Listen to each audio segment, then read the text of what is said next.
Hello. Good evening. Good evening and welcome to If I Ruled the World, the show where four pretend politicians try to avoid sliding down the greasy pole, rather like any woman left alone with Bill Clinton.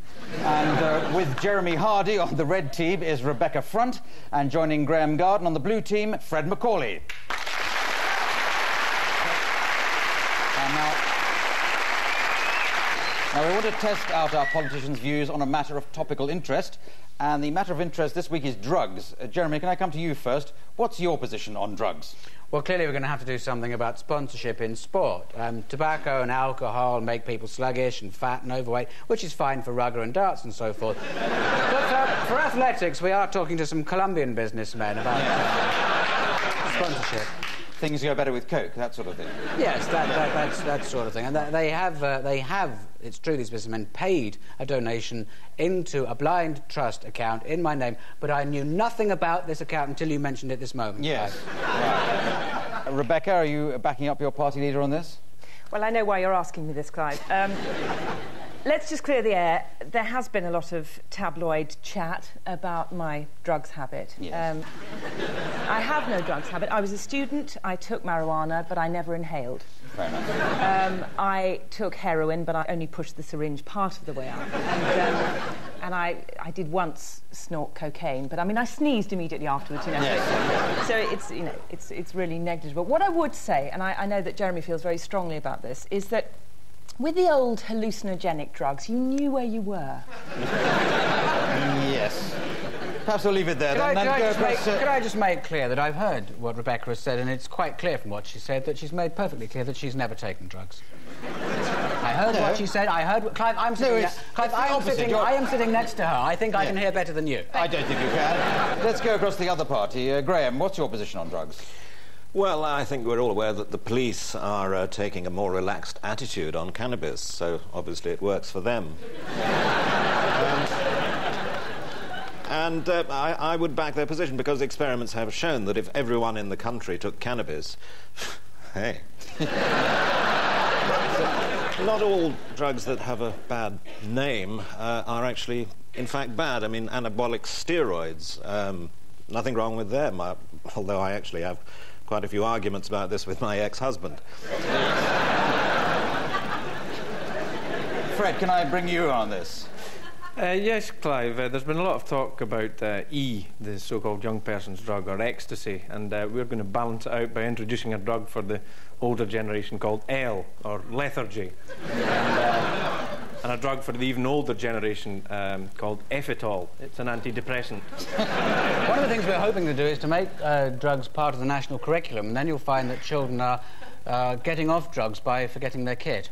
Good policy. Let's move on to another round here called State of the Nation, and this is a check to see how our politicians know their voters. Now, we've asked our studio audience a series of questions, and it's up to our teams to predict the most popular answers.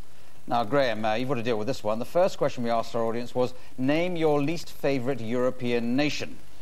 So which country do you think came top of our audience's poll? Least favourite European nation? Well, Britons are rightly proud of their xenophobia. It's just a pity it's a foreign word, really.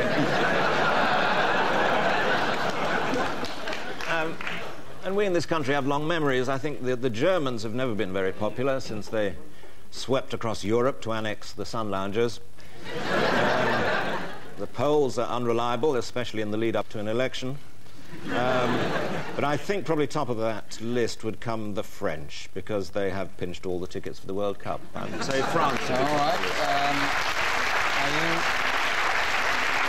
Are you supporting your party leader on that, Fred? Do you think he's going to get right on that? No, this is one where we've had a free vote in the party, yes. And I think the least favourite European nation might well be Libya. Yes. Libya's not actually in Europe, of course. Well, good. But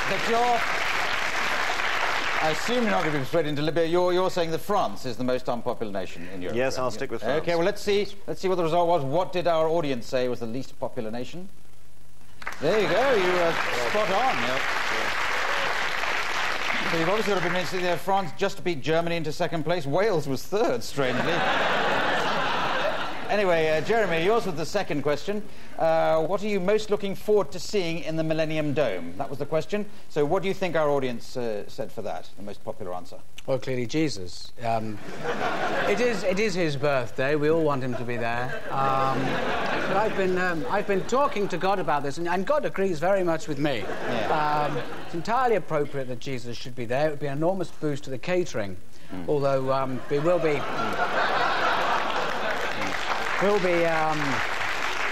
We'll be expecting rather more than 5,000, but even if, everyone leaves with a little tiny fish sandwich in their party bag, they'll feel they've had an amazing day out. I think you may be going just slightly off message here. What do you think the answer that the audience would have gone for? The most... He's coming, Clive. Yeah. He's coming. So you're saying God. You're happy with that answer? God and Jesus, very much God the same person. So what was the most popular answer from our studio audience? Nothing. 19%. That's what most people are looking forward to seeing. We may not actually see Jesus when he comes. He could be anywhere. All right, I think we've had your message there on that. Thank you. Had a religious conversion in the middle of the programme, but that's very good. Giant man was second. The one person's answer was huge Dutch sluts, which I think was... I think...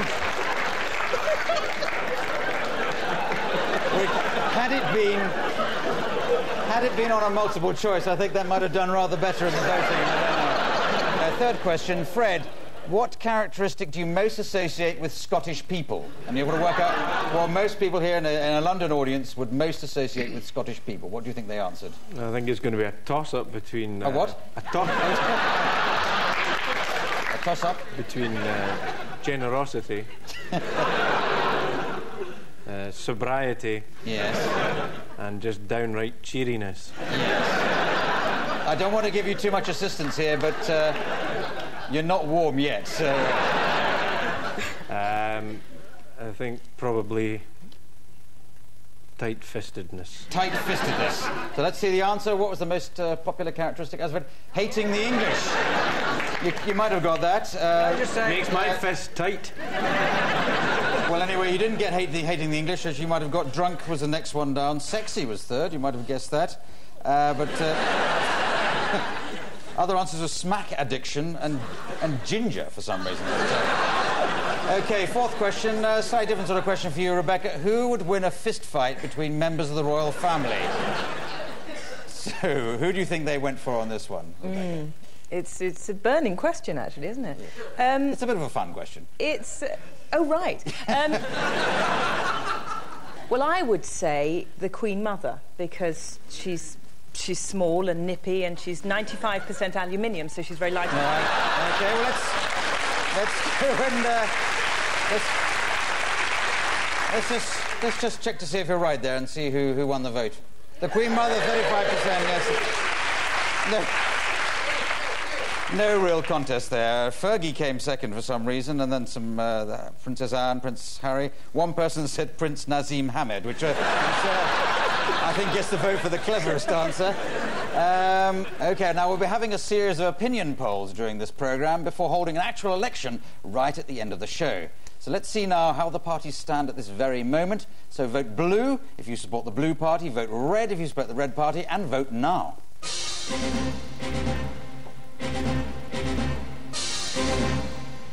Oh, that's exciting. The blue party, 63 points to 37.